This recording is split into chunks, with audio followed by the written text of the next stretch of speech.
Сәлеметсіздер ме оқушылар? Әліппе 1-ші сынып. 53-ші сабақ.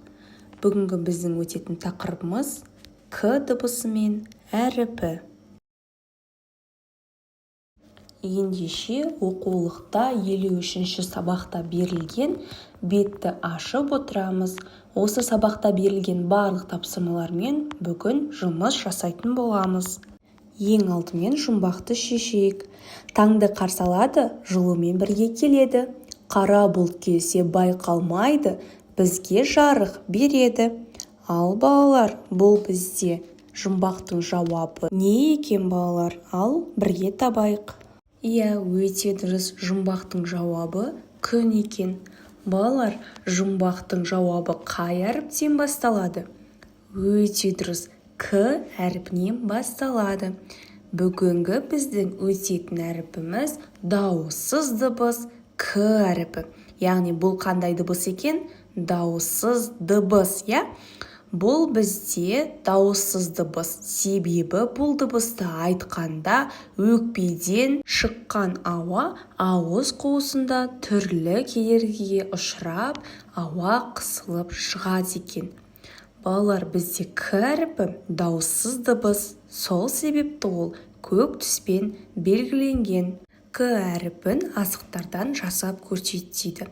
Балалар, суреттегідей жасаймыз. Бұл тапсырма өте оңай. Ал енді бірге жұмбақты шешейік. Өзен көлде батпайды, жүзгені жақсы болса да, адамсыз түк те істей алмайды. Ал балалар, экранда көрсетіліп тұрғандай, жұмбақтың жауабы не екен? Видеороликке назар аударсақ, әрине жауабы кеме екен. Әліппеде кеменің суреті беріліп тұр. Осы суретке қарап әңгіме құрастырайық. Ең алдымен бұл суретте не бейнеленген? Бұл суретте мұхитта жүзіп келе жатқан кеме бейнеленген. Кеменің түр сипаты қандай? Кеме өте үлкен әрі әдемі. Адамдар оны саяхаттауға және қалаған жеріне жылдам жету үшін қолданады. Ал кеме туралы тағы да не білеміз?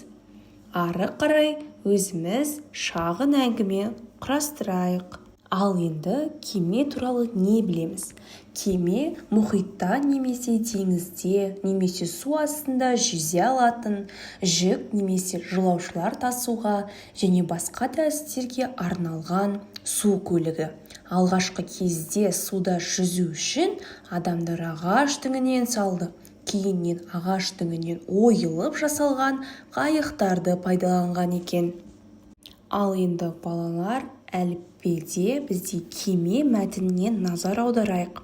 Бізде К әрпіне байланысты сөздер берілген, сол сөздерді менімен бірге буындап оқиық. Солдан оңға қарай. Кеше, кешен, кеме, кесе, керек, кезек, есек, ескек. Ал енді балалар, кеме мәтінін оқиық. Анау кеме, ол суда тұр. Кеме үлкен, айдын кемемен қыдыруды армандайды. Оны алыс аралдар қызықтырады. Балалар, өздеріңіз де кеме мәтінін қайтадан қайталап оқып шығайық.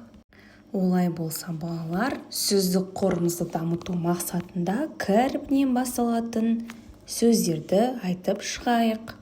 Көйлек, көбелек, кастроль, күрек. Ал енді балалар, құрған сөздерімізден сөйлем құрастырайық. Мысалға, суретке қарасақ, кекілік деген құсты көріп тұрмыз. Кекілік өте әдемі құс. Немесе кітап білім бұлағы. Яғни біз кітап дегенде К дыбысын оқи аламыз. Бізде балалар әліппеде ең соңғы тапсырма берілген екен, яғни ребусты шешу.